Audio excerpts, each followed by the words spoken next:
اعوذ باللہ من الشیطان الرجیم بسم اللہ الرحمن الرحیم۔ عزیزان من، آج جون 1982 کی 11 تاریخ ہے اور درس قرآن کریم کا آغاز سورہ الحجرات کی آیت 16 سے ہو رہا ہے۔ آخری 3 آیتیں ہمارے زیر درس ہوں گی آج۔ سابقہ درس کی آیات میں تو یہ چیز آئی تھی، کہا یہ گیا تھا کہ یہ اعراب یہ دعویٰ کرتے ہیں کہ ہم ایمان لے آئے، ان سے کہیے کہ یہ نہ کہیں، ان سے یہی کہیے کہ ہم نے اس اسلامی نظام یا حکومت کے سامنے سر تسلیم خم کر دیا ہے۔ ایمان ان کے دل کی گہرائیوں میں ابھی اترا نہیں، اور اس کی نشانی، علامت یا ثبوت یہ ہوتا ہے کہ یہ کس حد تک قوانین خداوندی کی اطاعت کرتے ہیں۔ تو یہ اگر ان کی اطاعت کرتے رہے تو پھر اس کی یہ دلیل ہوگا کہ ایمان ان کے دل میں اتر گیا ہے۔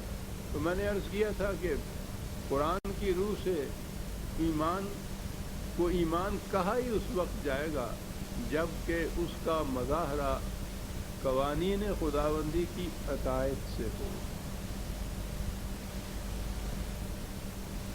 محض چند الفاظ دہرا دینا تو اسے ایمان نہیں کہا جا سکتا۔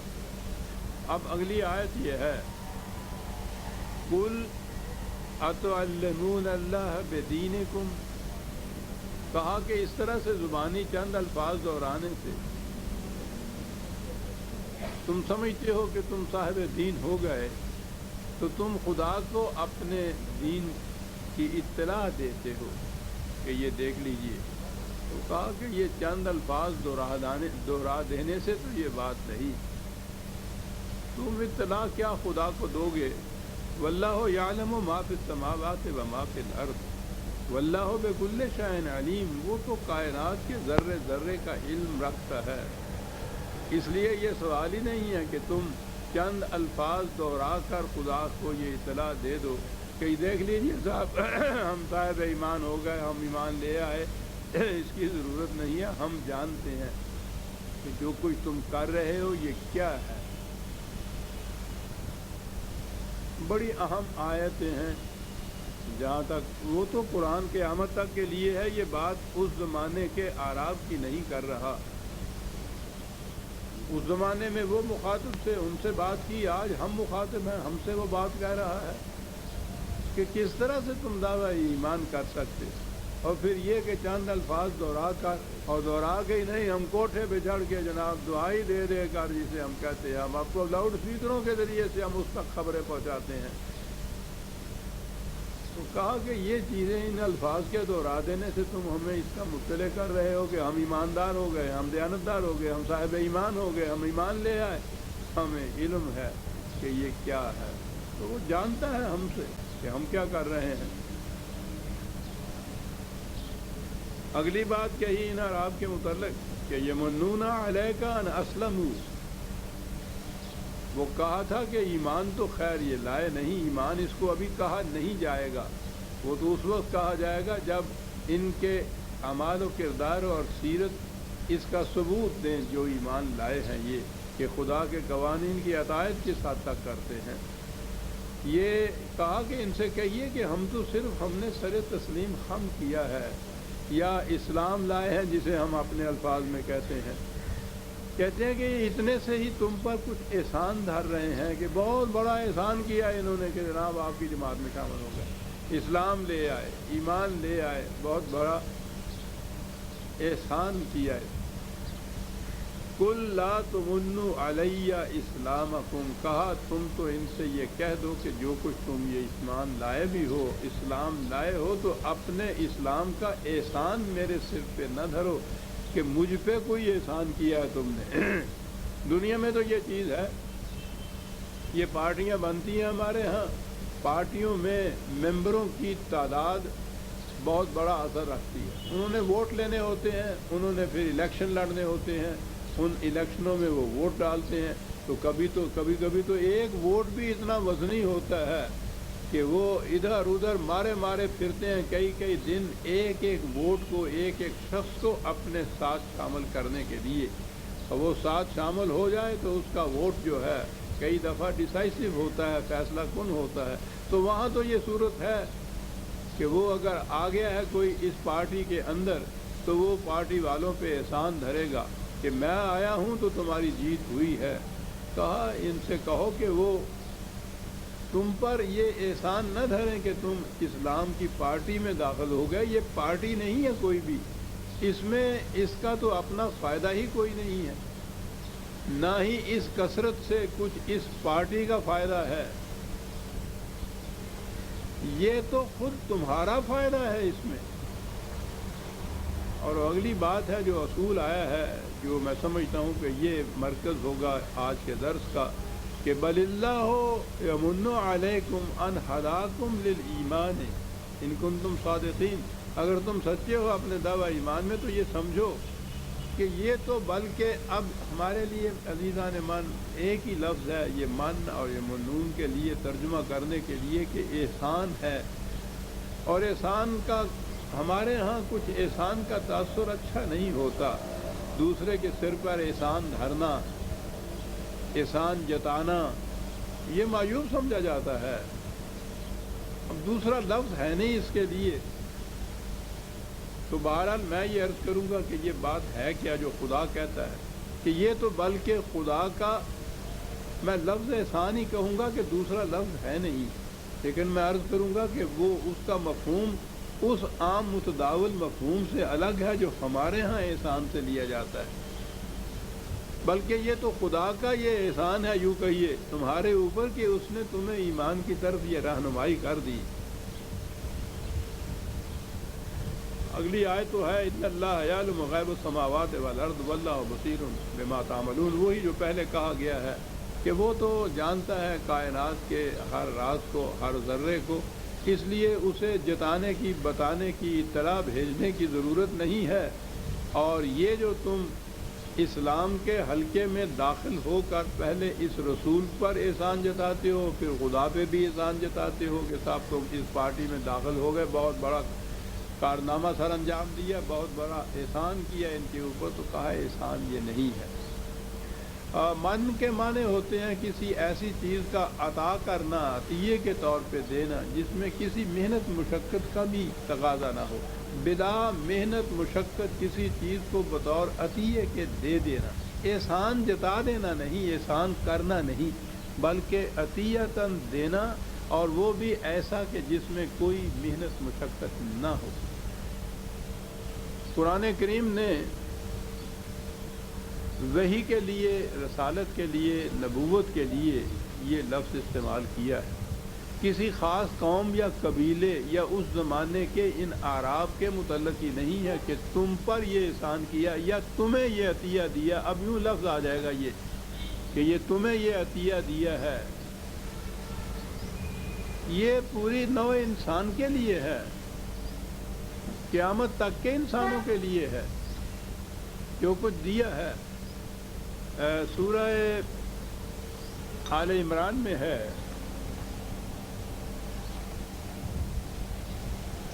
3/163 3/163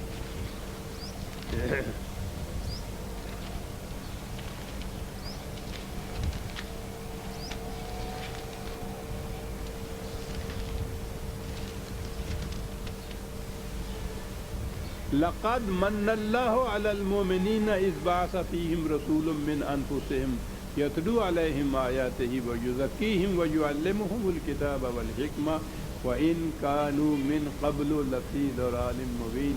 یہ ہے چیز، یہ ہے وہ من، یہ ہے وہ عطیہ جو قرآن نے کہا ہے کہ رسالت یا نبوت کی شکل میں، یعنی وحی کی شکل میں جو خدا نے وحی عطا کی ہے، اور وہ وحی تو نبی اکرم صلی اللہ علیہ وسلم کی وساطت سے عطا ہوئی تھی، تو یہ ایک بہت بڑا عطیہ ہے خداوندی جو انسانوں کو دیا گیا ہے کہ وہ انہیں صحیح راستے کی طرف رہنمائی کرتا ہے۔ یہ کیا چیز ہے وحی کو یہ کہہ کے کیوں بتایا گیا؟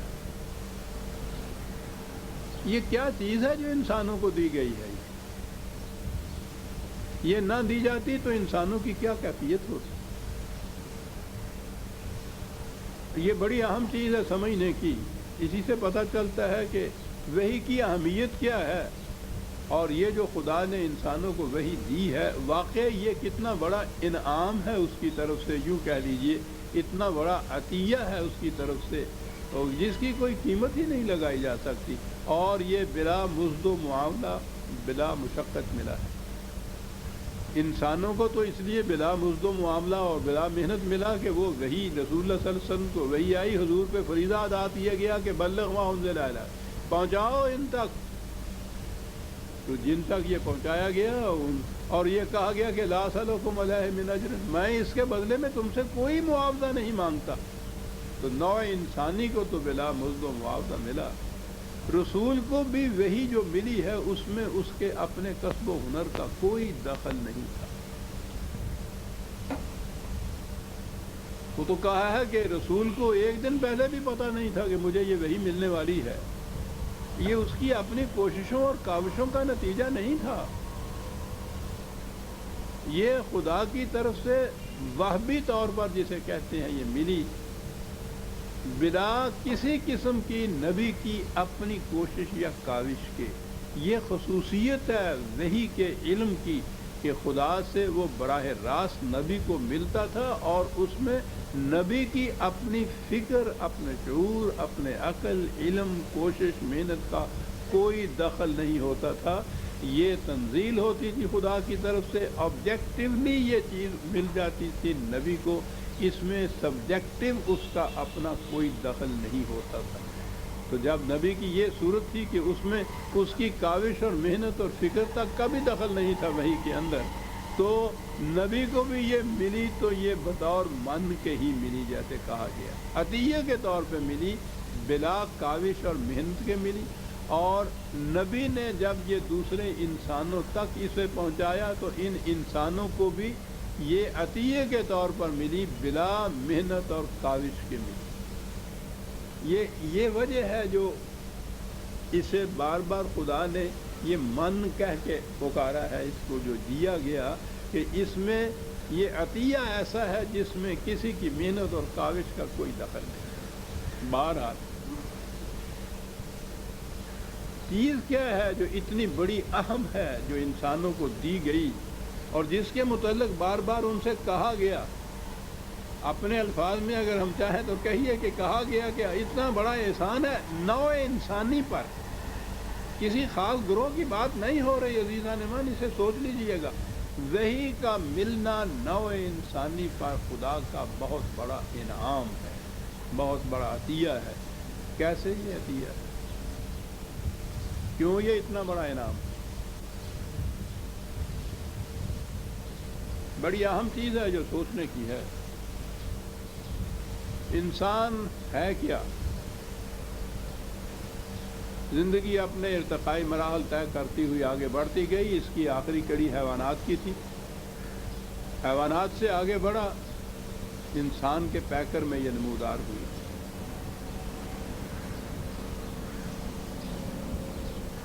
انسانی زندگی جو اس کی طبعی زندگی ہے، فزیکل لائف ہے، اس میں بہت سا عنصر حیوانی زندگی کا ہے،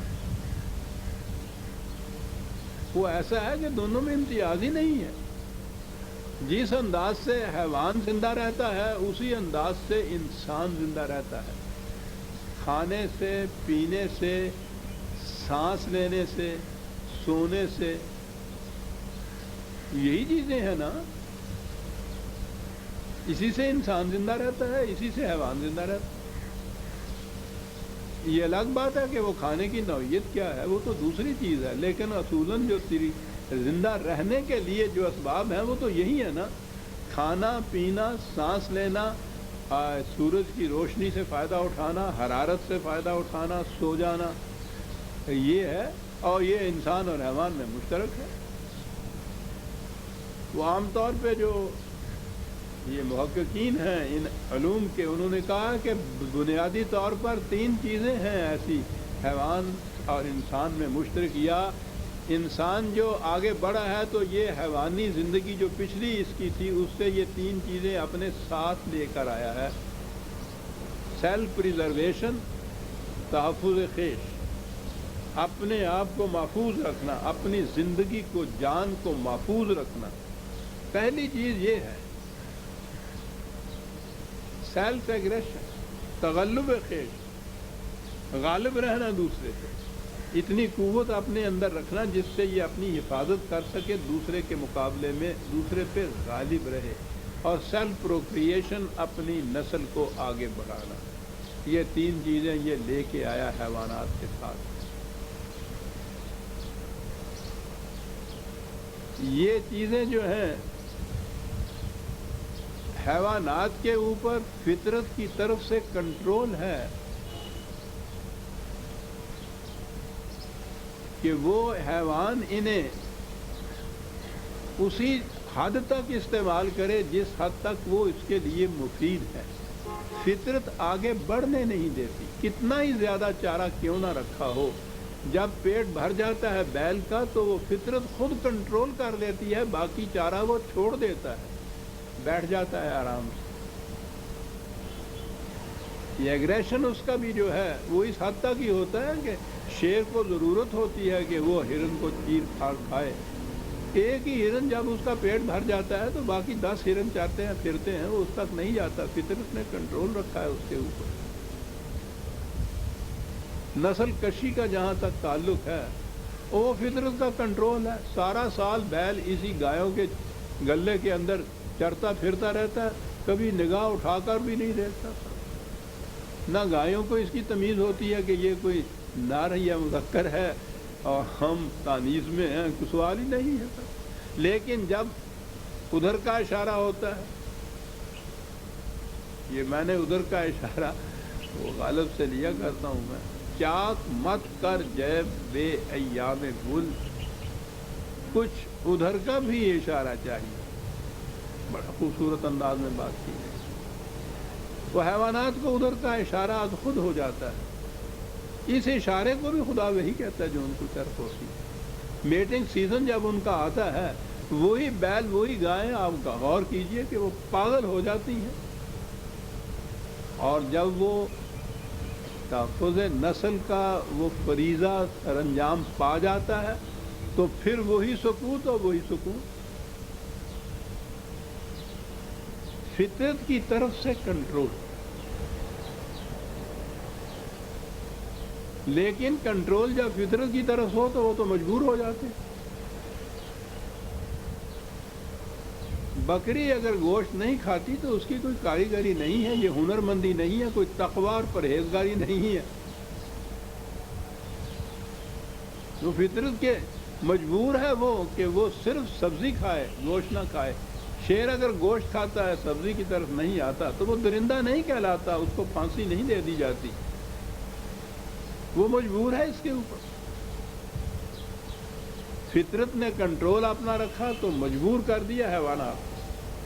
انسان کی پیکر میں زندگی آئی تو ایک خصوصیت یہ ہوئی کہ اسے صاحب اختیار بنا دیا، جی چاہے تو یہ کرے، جی چاہے تو وہ کرے، کنٹرول فطرت نے اٹھا لیا۔ اب غور کیجئے کہ وہ تقاضے تو حیوانات کے ہوں، کنٹرول فطرت کی طرف سے اٹھ چکا ہو، یہ ہوں صاحب اختیار و ارادہ، اور یہ کوئی ایک ایک غار میں یا پہاڑ کی چوٹی پہ بیٹھا ہوا نہ ہو، رہیں یہ مدنی طبع ہے، رہے یہ آپس میں مل جل کر، اور ہر فرد صاحب اختیار ہو، ہر فرد اپنے لیے سیلف پریزرویشن کے لیے سامان اور ذرائع، اور بیل کی طرح نہیں کہ پیٹ بھر گیا تو ختم کیا، الحاکم التکاثر حتی زرتم المقابر، اس کی ہوس کا کوئی ٹھکانہ ہی نہیں، چلا ہوا ہے۔ اب ہر فرد، کروڑوں میں سے ہر فرد اندر کا تقاضا یہ ہے کہ زیادہ سے زیادہ میں حاصل کروں، صاحب اختیار ہے، اب یہ ڈیوائس کرتا ہے، مینز جسے آپ کہتے ہیں، عجیب عجیب طریقے اختیار کرتا ہے. پھر وہ حیوان تو طریقہ ہی کوئی نہیں اختیار کر سکتا. وہ کتنا ہی بھوکا کیوں نہ بندر ہو اور درخت کے اوپر ٹنگا ہوا ایک پھل ہو، وہ نیچے بیٹھا دیکھے گا، ہاتھ اٹھائے گا، نہیں پہنچ سکتا تو بے بس. اسے اتنا بھی نہیں آتا کہ ڈنڈا کہیں سے لا کے اس کو جھاڑ دے. اور اس کی کیفیت یہ ہے کہ یہ چاند کے ذخائر بھی لوٹ کے لے آتا ہے.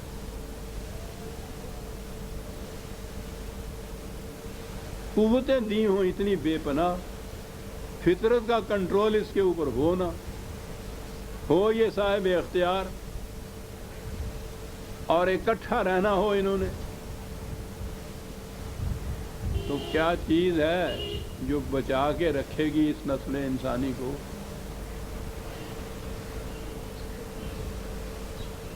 اگر اتنا ہی کچھ انسان کو دیا ہوا ہوتا، اس سے زیادہ نہ ہوتا. مغرب نے بہت کاوش کی تو ان سے کہا کہ جی ٹھیک ہے، انسان کو عقل دی گئی ہے، عقل کے ہاتھوں ہی تو سارے وہ نالہ ہیں، جہنم بن رہا ہے سارا مغرب، مغرب کے ساتھ کمبختوں نے مشرق کو بھی یہ کچھ بنا دیا. بیٹل آف وٹس، جنگی عقول جو ہے وہ عقل کی جنگ چل رہی ہے، دو فردوں میں چلتی ہے. یہاں جو زیادہ کاریگر ہوتا ہے، کاریگر کیا ہوتا ہے؟ وہ عیار زیادہ جو ہوتا ہے، جس کی عقل دوسرے کے مقابلے میں زیادہ تیز ہوتی ہے، وہ فریب دے جاتا ہے، اس کو جل دے جاتا ہے. اسے بعد میں بات سمجھ میں آتی ہے کہ صاحب میری بات ہی سمجھ میں اس وقت نہیں آئی جو اس کہہ رہا تھا، میں اس کے فریب میں آ گیا، میں اس کے دھوکے میں آ گیا.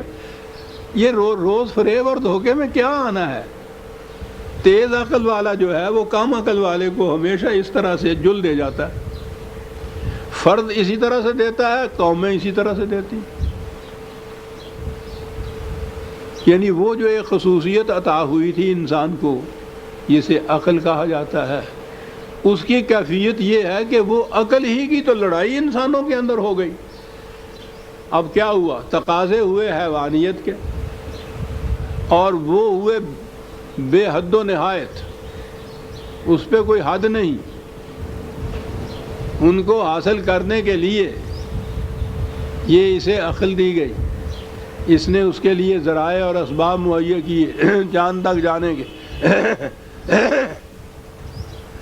مل جل کر رہنا ہے. عقول کی جنگ ہوئی آپس میں ایک دوسرے کی، جو زیادہ یار ہے زیادہ کامیاب. پس گئی انسانیت، لٹ گئے غریب.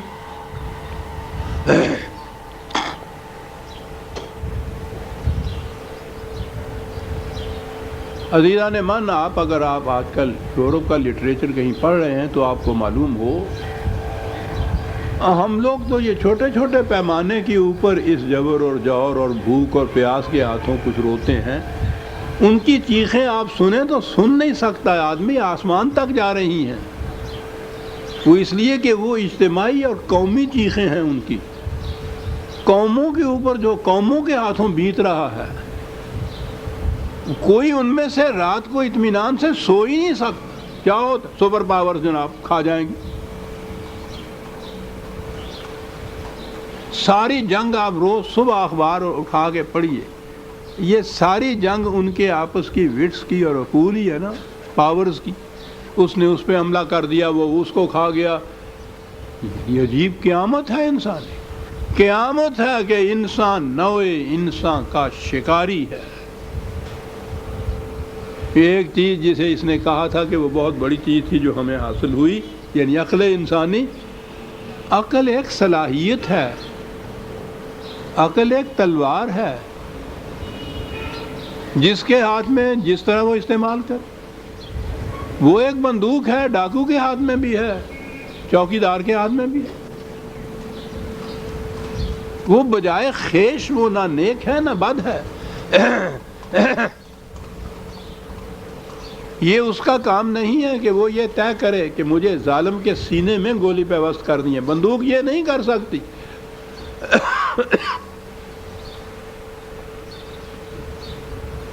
وہ تو بندوق چلانے والا جو ہے اس کا فیصلہ ہے.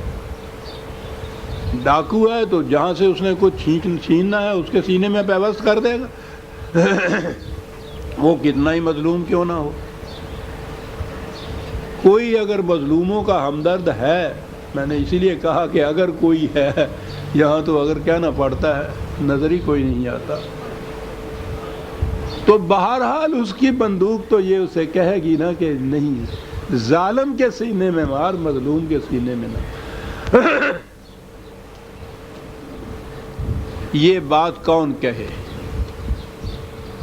انسان کی عقل تھی، اور عقل کا تقاضا اس فرد یا اس قوم کے مفاد کا تحفظ ہے جس کی وہ عقل ہے. جوڑ کے الفاظ میں انسانی عقل تو اسی طرح اپنے مفاد کے پیچھے چلتی ہے جیسے کتے کے پاؤں اس کے ناک کے پیچھے چلتے ہیں. بڑی عمدہ تشبیہ ہے.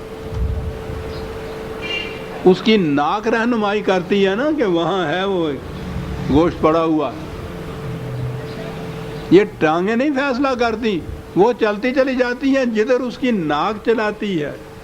کہا یہ انسانی عقل تو کتے کی ناک ہے. جہاں یہ اپنے شکار کی بو سونگتی ہے، اس کی ٹانگیں اس کے پیچھے پیچھے چلنے شروع کر دیتی ہیں.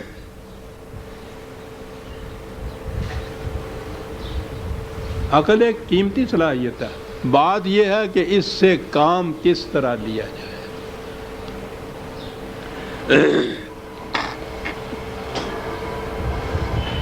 اقبال کے الفاظ میں بہت کچھ لکھا ہے اس نے اس عقل کے خلاف. آدمی اندر جہان خیر و شر، کم شناست نفع خود را از ضرر. کہا دوسرے کا تو ایک طرف رہا، انسان خود اپنے نفع نقصان کے متعلق بھی کچھ فیصلہ صحیح نہیں کر بیٹھتا. بہت کم پہچانتا ہے یہ نفع و نقصان کو. اور پھر کس نہ داند زشت و خوب کار چیز، جادائے ہموار و نا ہموار چیز. اسے معلوم ہی نہیں ہوتا. ہزاروں فیصلے ہم یہ کرتے ہیں، سینکڑوں فیصلے ہم یہ کرتے ہیں پوری عقل و فکر اور مشورے اور ترکیب کے بعد کہ یہ ہمارے حق میں معاف رکھیے مجھے تکلیف ہے، یہ پانی ہے. نہایت غور و تدبر کے بعد، مشوروں کے بعد بھی ایک فیصلہ کرتے ہیں. تھوڑی دور چلنے کے بعد یہ ہوتا ہے کہ صاحب بڑا ہی نقصان رساں تھا، بڑا غلط فیصلہ ہو گیا یہ جو ہم نے کیا.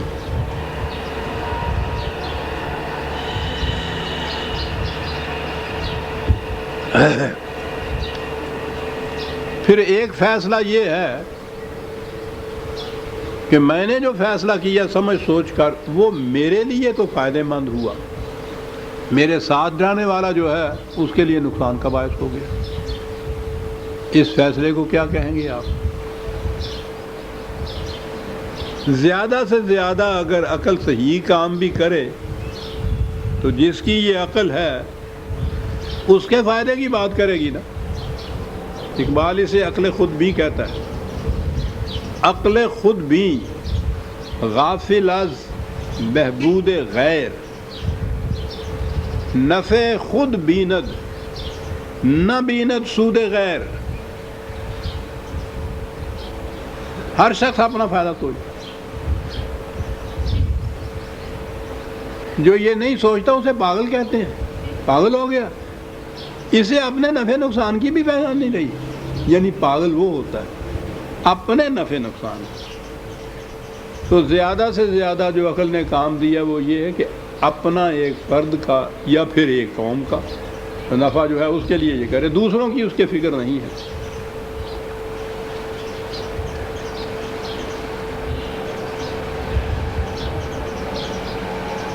یہ عقل اور عقل میں نے عرض کیا تھا نا کہ ہمارے ہاں الفاظ نہیں ہیں، ابھی زبان کی کوتا دامنی ہے.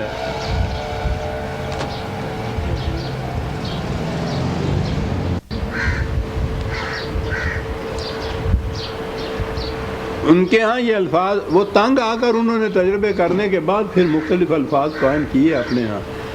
عقل کے لیے ایک تو ان کے ہاں انٹیلیجنس ہے، اور اس کا نتیجہ جو ہوتا ہے وہ کلیورنس ہوتا ہے، عیاری.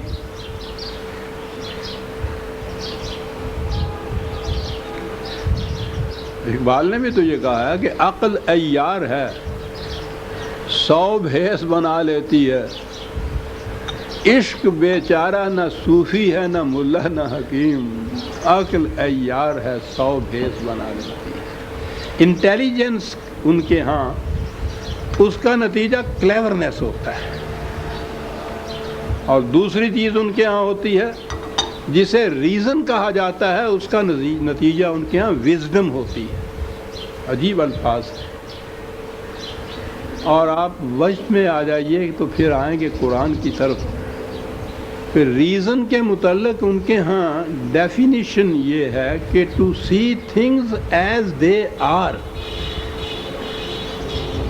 معاملات کو، حقائق کو، چیزوں کو اپنے رنگین چشمے سے نہ دیکھنا، وہ فی الحقیقت جیسے ہیں ان کو اس طرح سے دیکھنا۔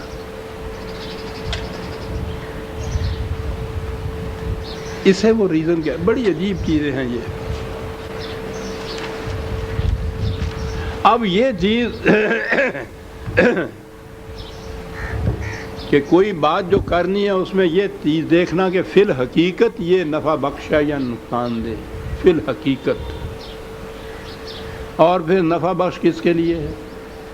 فرد کے لیے نہیں، قوم کے لیے نہیں، پوری انسانیت کے لیے۔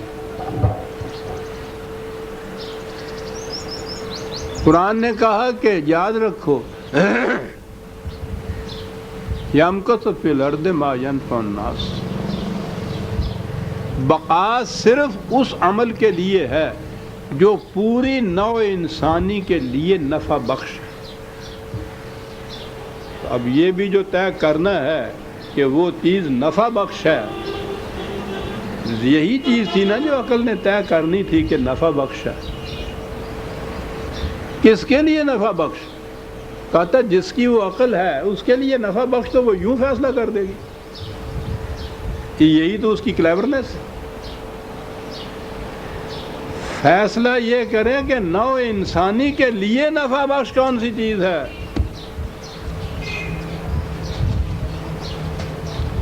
اور اس نے یہ کہا کہ اس کے لیے عقل انسانی خواہ وہ جمع بھی ہو جائیں تو یہ فیصلہ نہیں کر سکتی نوع انسانی کے لیے کون سی چیز نفع بخش ہے۔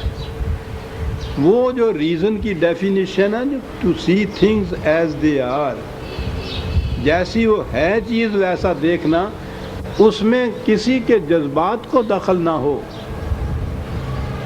عقل ہیلا جو کو دخل نہ ہو، انسان کے جذبات مفاد پرست کو دخل نہ ہو، ان چیزوں کو دخل نہ ہو، تو یہ تو کسی انسان سے بھی ممکن نہیں۔ ساری انسانیت بھی مل جائے تو اس سے ممکن نہیں۔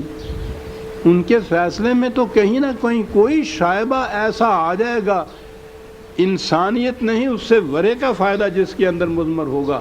یہ فیصلہ اس قسم کے جذبات، اس قسم کے تاثرات، ان رنگینیوں سے بلند خارج میں آبجیکٹیولی وحی خداوندی کر سکتا ہے، کوئی اور نہیں کر سکتا۔ خدا جذبات سے بلند ہے، کوئی اور جذبات سے بلند نہیں ہے۔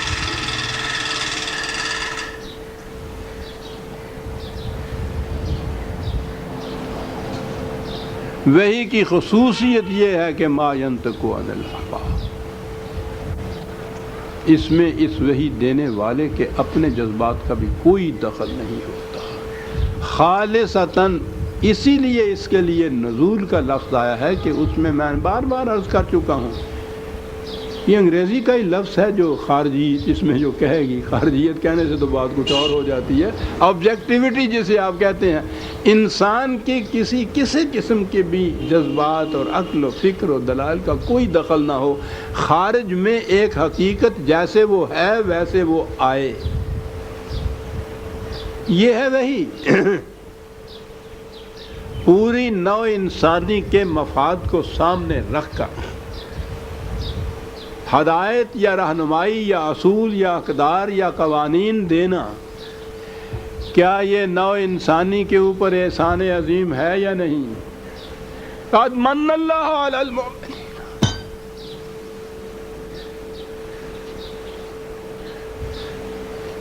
لفظ احسان مجھے بولنا پڑا، ہم اس کے ممنون کرم ہیں۔ پھر اقبال نے یہ بات کہی تھی کہ عقل خود بھی غافل از بہبود غیر، نفع خود بیند نہ بیند سود غیر، اور وہی حق بینندہ سود ہما۔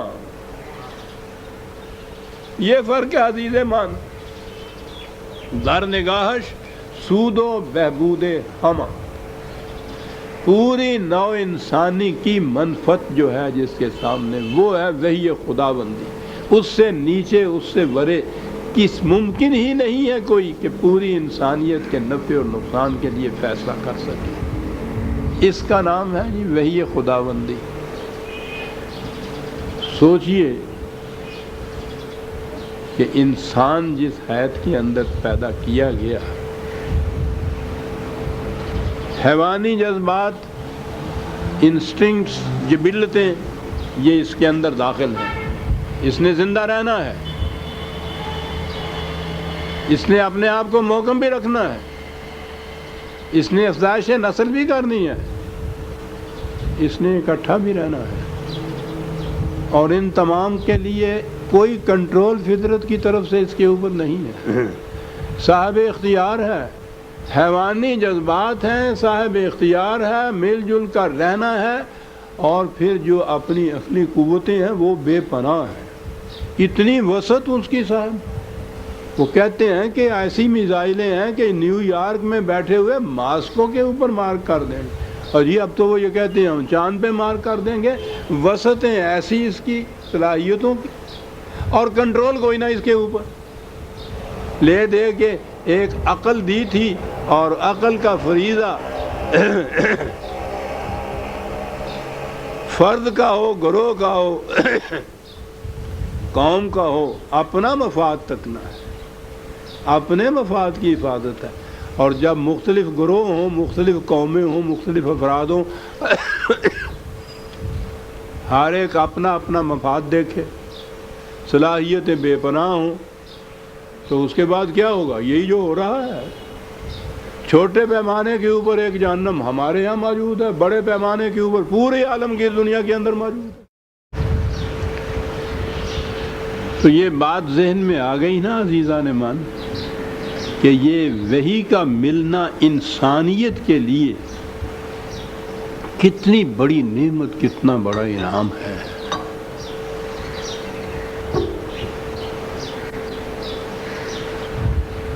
لیکن اس کا کام تو وحی کا دے دینا نا، صرف وحی کے مطابق زبردستی چلانا اگر ہو تو وہ تو حیوانی سطح کے اوپر آ گیا، پھر وہ تو مجبور ہو گیا۔ یہ پھر وہاں فطرت کا کنٹرول تھا، یہاں بھی وہ فطرت ہی کا کہہ لیجیے، اور اس کا کیا نام رکھیں گے آپ؟ یہی تو شرف انسانیت ہے کہ وہ اس کے اختیار کو چھینتا نہیں۔ بڑی چیز ہے، اور خدا ہونا تو جچتا ہی اسی کو ہے کہ اتنی بے پناہ قوتوں کا مالک سامنے دیکھ رہا ہے کہ یہ سارا کچھ کر رہا ہے۔ کیا مشکل ہے اس کے لیے؟ ایک فرد تو ایک طرف رہا، پوری کی پوری قوم کا گلا گھونٹ دے ایک سیکنڈ کے اندر، بالکل نہیں گھونٹتا۔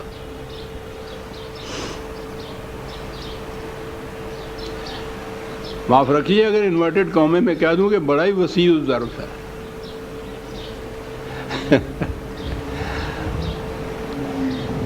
اس لیے کہ اپنا مفاد کوئی نہیں اس کے اندر ہے۔ تو وہی ہے جو نوع انسانی کی مفاد کا تحفظ کر سکتی ہے، اس جہنم کو جنت میں بدل سکتی ہے جس میں انسانیت محفوظ چلی آ رہی ہے۔ یہ کنٹرول جیسا میں نے عرض کیا ہے کہ اس نے رہنمائی دی ہے، اس میں بھی یہ بھی شرف انسانیت ہے کہ دیا ہے وہ کہ جس کے ذریعے کنٹرول ہو۔ کنٹرول خود کیا نہیں ہے اس کے اوپر کہ یہ صاحب اختیار سے مجبور ہو جائے گا، انسان سے حیوان بن جائے گا، نہیں بناتا وہ انسان سے حیوان۔ انسان کو حیوان دوسرا انسان ہی بناتا ہے، خدا نہیں بناتا۔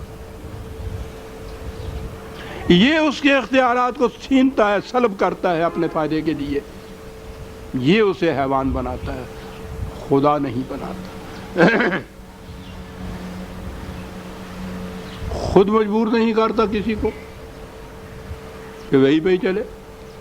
نبی اکرم صلی اللہ علیہ وسلم سے کہہ دی، جن کے دل میں ہمدردی اتنی تھی ان کی کہ یہ غلط راستے پہ چل کے تباہ ہو جائیں گے، ان سے کہا کہ مات کوڑو، کیوں اس طرح سے دل برداشتہ ہوتے ہو؟ تمہارا فریضہ راستہ دکھا دینا ہے، راستے پر جبرن چلا دینا نہیں۔ جبرن چلانا ہوتا تو ہم پوری نوع انسان کو حیوانوں کی طرح مجبور پیدا کر دیتے، مشکل کیا تھا ہمارے لیے؟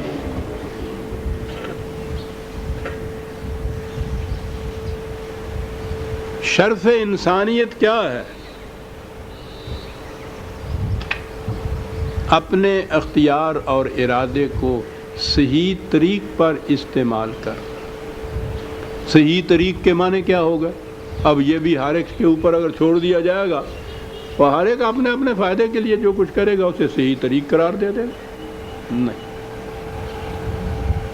وحی کی رہنمائی میں اس کو استعمال کرنا، اپنے اختیار و ارادے سے وحی کی رہنمائی میں۔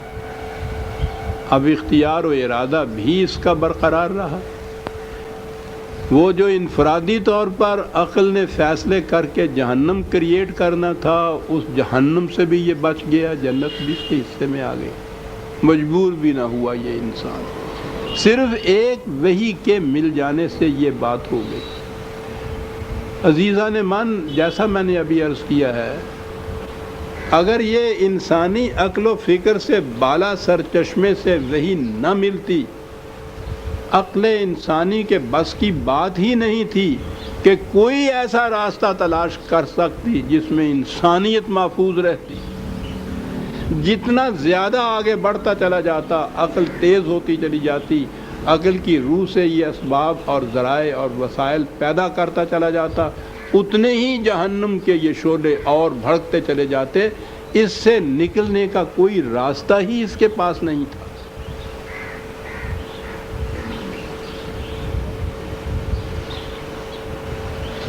اس انسانیت کو یہ راستہ بتا دینا، پھر میں عرض کروں گا کتنا بڑا احسان ہے اس کا۔ ہم تو قدم قدم کے اوپر اس کے رہینے منت ہے کہ یہ چیز عطا کر دی ہمیں، اور پھر وہ منفعت اضافی نہیں، اضافی کہتے ہیں میرا فائدہ ہو، صرف فائدہ تو اس میں بھی ہے، ایک ایبسلیوٹ چیز ہوتی ہے، کلی فائدہ ہوتا ہے، ایک اضافی ہوتا ہے کہ صرف میرا فائدہ اس کے اندر۔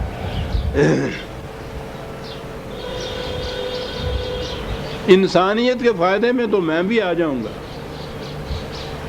اگر فائدہ صرف تنہا میرا ہوگا تو دوسرا انسان بھی نہیں آئے گا، چاہے جائے کہ انسانیت اس کے اندر آ جائے۔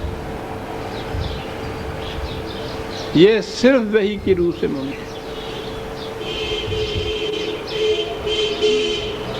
لیکن جیسا کہ میں نے عرض کیا، وہی صرف دے دی گئی، اس پہ چلنے کے لیے خدا نے انسان کو مجبور نہیں کیا۔ اب اس کے سامنے راستہ کھلا ہوا ہے، جی چاہے تو یہ جہنم کی طرف چلا جائے، جی چاہے یہ جنت کی طرف چلا جائے۔ باقی قوموں کو تو چھوڑ دیجئے، اس سوختہ بخت قوم کو لیجئے، اسے وارث کتاب کہا تھا قرآن میں۔ وہ جو اعراب تھے وہ کیا کرتے تھے، میں آ گیا وہیں پہ، وہ چند الفاظ دہرا لیے تھے نا انہوں نے، اور کہہ دیا تھا کہ ہم ایمان لے، اور ان کو پھٹکار دیا تھا کہ ایسی بات مت کرو، ڈانٹ دیا تھا، معاف کرنا، پھٹکار غلط لفظ تھا، کہ یہ الفاظ دہرا دینے سے نہیں ہوتا۔ ہم کیا کر رہے ہیں؟ وحی کے الفاظ دہرا رہے ہیں نا، اتنے دہرا رہے ہیں کہ دنیا میں کم دہرائے گئے ہوں گے ایسے الفاظ، مسلسل صبح و شام، شام و سحر، ہر مہینے میں، ہر سال میں، سال کے ہر دور میں، راتوں میں، دن میں، شبانہ میں، شبینے میں دہرا رہے ہیں۔ وہ کیا کر رہے تھے؟ انہوں نے دہرائے تھے نا کچھ الفاظ، اور کہہ دیا تھا ہم ایمان لائے، اور کہا مت کہو کہ ہم ایمان لائے۔ ہم بھی الفاظ دہرا رہے ہیں۔ اگلی بات جو ان سے کہی تھی کہ ثبوت اس کا یہ ہے وَإِن تُطِيعُوا اللَّهَ وَرَسُولَهُ لَا يَلِتْكُم مِّنْ أَعْمَالِكُمْ شَيْئًا۔ اطاعت قوانین خداوندی یہ ثبوت ہے ایمان کا تمہارے۔ سوچئے تو صحیح کہ ہم کس مقام پہ، پھر سوچئے تو صحیح کہ وہی کے الفاظ دہرا لینے سے اگر کچھ فائدہ ہوتا تو ان اعراب کو کچھ تو رعایت دی جاتی۔ 5% مارک کی صحیح خوش خطی دے نمبر ہی دے دیتے جاندے، نہیں دیے گئے۔ نمبر تو اعمال کے ملتے ہیں، الفاظ دہرانے کے نہیں ملتے۔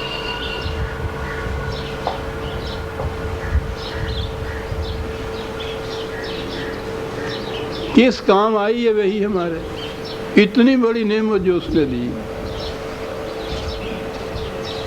وہ قومیں تو بہرحال جہنم میں صحیح بھی اپنی عقلوں سے تو کچھ کام لیتی ہیں، ہم تو ان سے بھی گئے گزرے ہیں۔ اپنی عقل بھی استعمال نہیں ہو رہی۔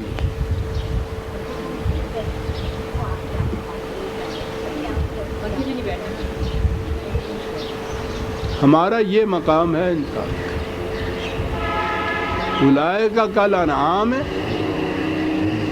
کہ جو لوگ اپنی عقل و فکر سے کام نہیں لیتے وہ حیوانی سطح پہ ہوتے ہیں۔ اور اس کے بعد کہا کہ نہیں بل ہم اضل، ان سے بھی بدتر حالت میں ہوتے ہیں کہ حیوانات کے اوپر فطرت کا کنٹرول تو تھا نا۔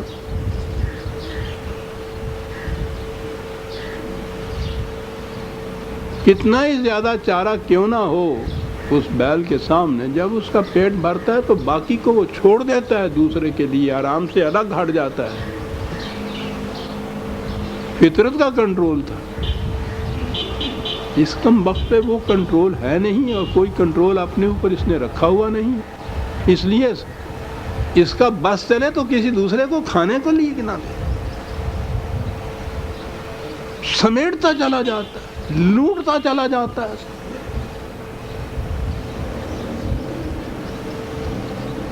صرف وہی روک سکتی ہے عزیزان مانی سے، اور ہم تو دوہرے جرم کے مجرم ہیں۔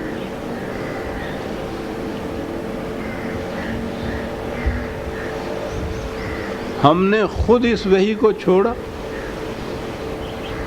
اپنے آپ کو اعراب کے مقام پہ لے گئے کہ چند الفاظ دہرا کے کہا کہ ہم ایمان لے آئے۔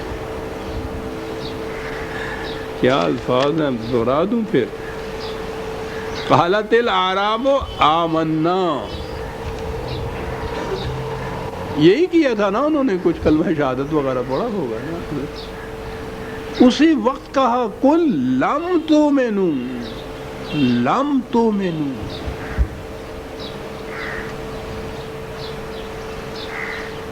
بالکل نہیں، ایمان نہیں تم لاؤ، اور کہا کہ یہ کہو بھی نہیں قولوا اسلمنا ولما يدخل الایمان فی قلوبکم۔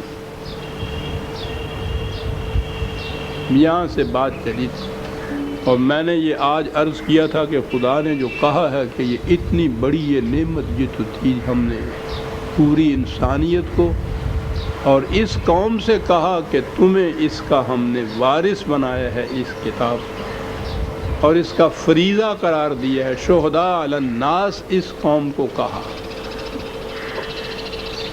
اپنے آپ رسول علیکم شہیدہ،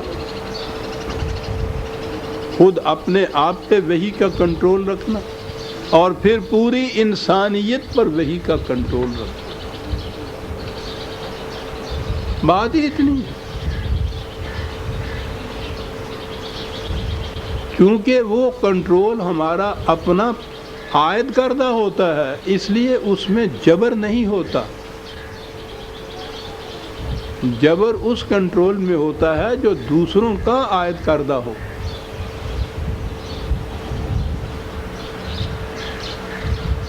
اگر ہم اپنے اوپر یہ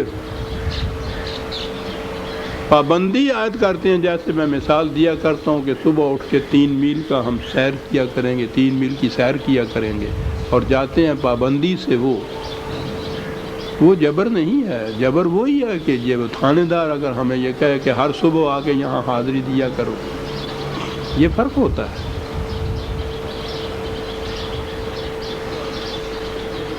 تو یہ ہے عزیزان من قرآن کریم کی روشنی میں ہمارا مقام. یہ سورہ الحجرات کی آخری آیت تھی.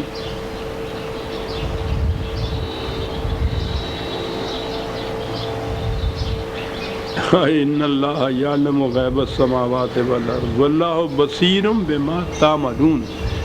خارجی کائنات کے تو ذرے ذرے سے واقف ہونا ہوا ہی. وہ کہہ سکتا تھا یہ انسان کے ہوا کرے. ہمارے ساتھ تو یہ تعلق نہیں ہے. فوراً ہی اس نے کہا. وہاں تو کہا ہے یعلم غیب السماوات، یہاں کہا ہے بصیر بما تعملون. ہم تو دیکھ رہے ہیں کہ تم کیا کر رہے ہو. خالی علم نہیں ہے، دیکھ رہے ہیں کہ تم کیا کر رہے ہو. اور پھر جو کچھ ہم کرتے ہیں اس کا قانون مکافات عمل تو اس کے ساتھ سریع الحساب ہے. وہ اس کے ساتھ اس کا نتیجہ مرتب کیے چلا جاتا ہے. وہی سے بے اعتنائی، حیوانی سطح زندگی، بیٹل آف وٹس، عقول کی جنگ، آپس میں اکٹھے مل کے جانا، ایک سے ایک ملا ہوا نہیں. وہ خواہ نام اعتبار سے وہ اسلمنا والی بات جو ہے، مسلمان نام رکھا لیں، غیر مسلم نام رکھا لیں، سب ایک جیسے. یہ پوری ایک امت تو ایسے واحدہ ہونی، ایک طرف رہی رحماء بینہم کی، شاید 2 بھی ایسے نہ ملیں ہم میں سے کہ واقعی قلبی اعتبار سے جو ایک دوسرے کے ساتھ ہمدرد اور مخلص ہو. یہ تو صرف وہی کر سکتی تھی. اسے چھوڑیے تو پھر تو وہی بیٹل آف وٹس ہے، جنگ ہے عقول کی باہم میں، مفادات کی جنگ ہے جو ہو رہی ہے، افراد میں ہو رہی ہے، قبیلوں میں ہو رہی ہے، خاندانوں میں، ملکوں میں، برادریوں میں، پوری عالمگیر انسانیت کے اندر ہو رہی ہے. صرف وہی بچا سکتی ہے عزیزان اللہ. آپ حیران ہوں گے کہ یورپ کے ارباب دانش اس نتیجے پہ پہنچ رہے ہیں کہ عقل انسانی ان مصائب کا حالت دریافت نہیں کر سکتی جن میں ہم آج مبتلا ہیں. انہیں ذرا یہ بتانا مشکل ہے کہ عقل انسانی سے ماورا ایک سرچشمہ علم بھی تھا کہ جس نے یہ رہنمائی دی تھی، اور وہ پرانی نہیں ہو گئی. وہ ابدی ہے، آج بھی زندہ ہے، آج بھی وہ اپنے نتائج اسی طرح پیدا کر سکتی ہے جیسے کبھی اس نے کیے تھے. وہ تلاش میں ہیں، ہم مطمئن ہیں بیٹھے ہوئے اپنے آپ، ہمیں تو تلاش بھی نہیں. تو بہرحال یہ تو انسانیت کے لیے وہی ملی تھی نا. یہ اسلمنا کہنے والوں کے لیے تو صرف نہیں تھی. وہی کی کیا بگڑے گا اگر ہم اسے قبول نہ کریں گے، اس کے مطابق نہ چلیں گے، اس کا کیا بگڑتا ہے. میں سمجھتا ہوں کہ وہ قومیں جو اپنے ناکام تجارب کے بعد اس نتیجے پہ پہنچ رہی ہیں کہ عقل انسانی اس کا حل دریافت نہیں کر سکتا، ان تک کوئی اسباب و ذرائع ایسے ہوں کہ یہ چیز وہی کی پہنچ جائے ان تک، وہ غور کرنے کے لیے تیار ہوں گے. اور وہ قومیں میں سمجھتا ہوں کہ اس کو اپنائیں گی وہ قومیں جو